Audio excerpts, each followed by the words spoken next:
Hello, my name is Mark Messingslugger, Director of Financial Aid at Thomas More University, and welcome to MORETalks Minis on Financial Aid. So we've come to the time that we all dread. Now it's time to start repaying those student loans. So it's not all bad news again. So you've graduated, congratulations.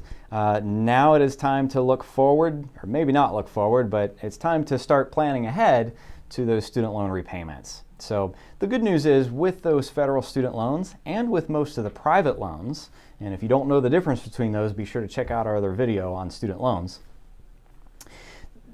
You often have a 6-month grace period after you graduate. So the idea there is that you graduate, you need to get your feet under you. You need to get moving, you need to get your own house, your own apartment, you need to get settled with that new job, and that's the idea of that 6-month grace period. Is they're not going to immediately start calling you and beating down your door for money on graduation, congratulations, give us some money, right?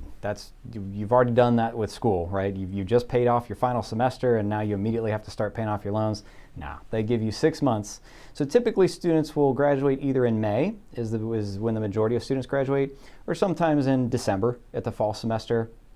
So start planning 6 months after that. What does that look like? So if you're a May graduate, typically sometime in November, around Thanksgiving time, that's when your first repayment will start, or your first payment. So what are the things that you can do in the meantime? Obviously start planning ahead, start budgeting. But how? How do you do that? Studentaid.gov.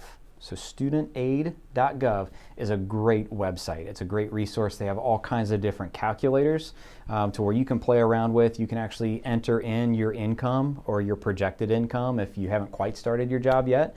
You can do this at any time. You don't have to have graduated. You can enter in a projected income. You can enter in a projected household size. So if you're trying to plan this out 10, 20 years, hopefully it won't take you a full 20 years to pay off those loans, but you can kind of plan ahead and use those calculators to see what it would look like. All kinds of different data inputs that you can put into that calculator, and it will give you an estimate of what your monthly payment will look like. Not only that, but there are multiple different repayment options that you have with the federal government. So much so that I think we're going to be seeing some simplification over the next few to several years. They realize they've actually got so many different repayment plans out there, they probably need to consolidate a little bit. So keep your eye open for that over the next several years as well. There's a lot of talk about that coming down the line. Your repayment options really fall into two main categories. You've got kind of what's called a standard repayment plan. And what that is it's just what it sounds like. You take your total amount, your gross amount of student loans that you've borrowed, and you divide it over 120 months. That is 10 years.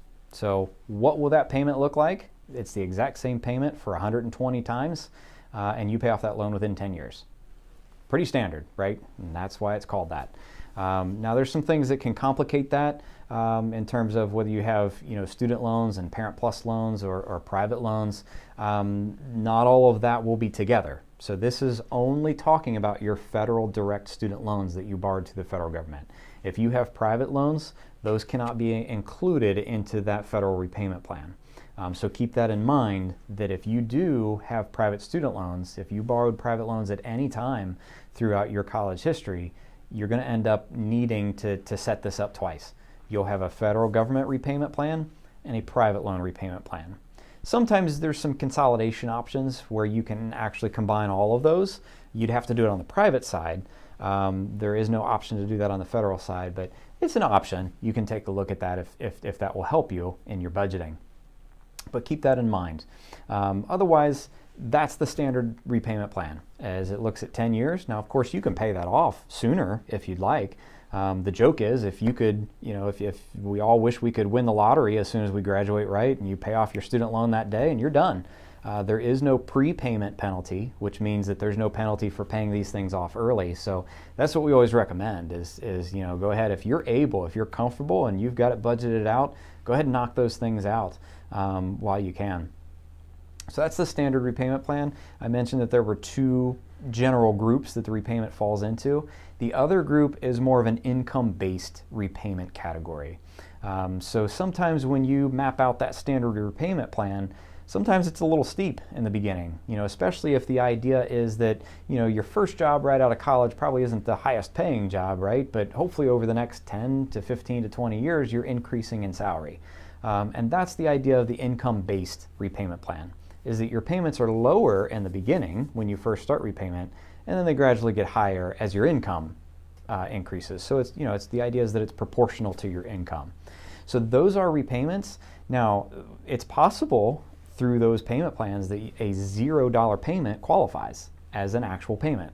If your income is such that through those calculations, your monthly payment comes out to be $0, then that counts. That counts as a payment.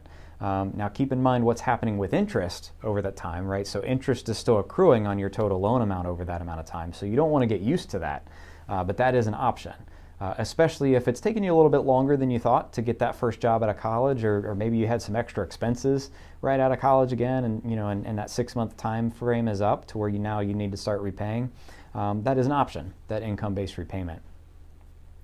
And so again, those calculators are on that studentaid.gov website, and it's great to review what your monthly payment can be side by side with all of those different repayment plans that are out there. A lot of people say, okay, cut to the chase. What about loan forgiveness? There's a lot of talk about loan forgiveness out there right now too. There are 2 official loan forgiveness programs that are out there right now. One is called the Public Service Loan Forgiveness, and that is if you are employed through the federal government anyway, if you're a federal employee, or if you work for a nonprofit. The idea is that on average, your nonprofit wages are a little bit less than if you're in the corporate world. And so those are the Public Service Loan Forgiveness options there. And what happens is you can apply for this through your loan servicer, whoever handles your loan repayment. And you can actually apply for this as long as you meet that criteria. And after after 10 years of on-time payments, so 120 on-time payments through your work with those organizations, you can actually get the remainder of your loan amount forgiven. So the idea is there, as your mind swirls, okay, you just told me that a 0 payment counts in the beginning if I qualify under the income-based repayment, but if I also qualify for public service loan forgiveness, I could have the rest of it canceled after 10 years, and that is correct. Now, of course, there's always some fine print in there, and I suggest, again, you go to studentaid.gov to take a look at all of that, but yes, generally that is the case. Now, buyer beware on that. What most people don't talk about are the tax implications. So let's say you have $10,000 in loans that gets forgiven after 10 years. Year 11, suddenly your income has increased by $10,000 in terms of your taxes. So you would have to pay taxes on that $10,000 that was forgiven. So keep that in mind too for year 11. That's something that a lot of people don't really consider. So that is the in theory, that's the kind of the 30,000 view of how repayment works. What does the mechanics look like? So I mentioned a loan servicer. So when you first get your loan disbursement when you're in school, you get assigned to what's called a loan servicer. So the idea is that you're borrowing money from the federal government, but who do you repay? Do you just write a check or give your credit card to the federal government? No. They assign that to a third party. So they farm that out to what's called loan servicers.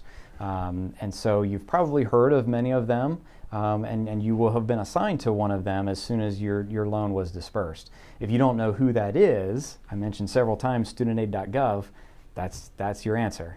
You can log into studentaid.gov with your FAFSA username and password, and it will present to you your loan servicer. Now, it may be a name that you've never heard of before. Sometimes that's the way government servicers work. But that is who you actually physically make your payments to. That's who you physically set up with a payment plan with. And so you want to become familiar with your loan servicer over time. The best idea is to go ahead and set up an online account with them, even while you're still in school. As soon as your very first loan disperses, you can set up an online account with your loan servicer once that servicer is assigned to you, and you can track your loans throughout your entire college career. And then once you move into repayment, you can track it there as well.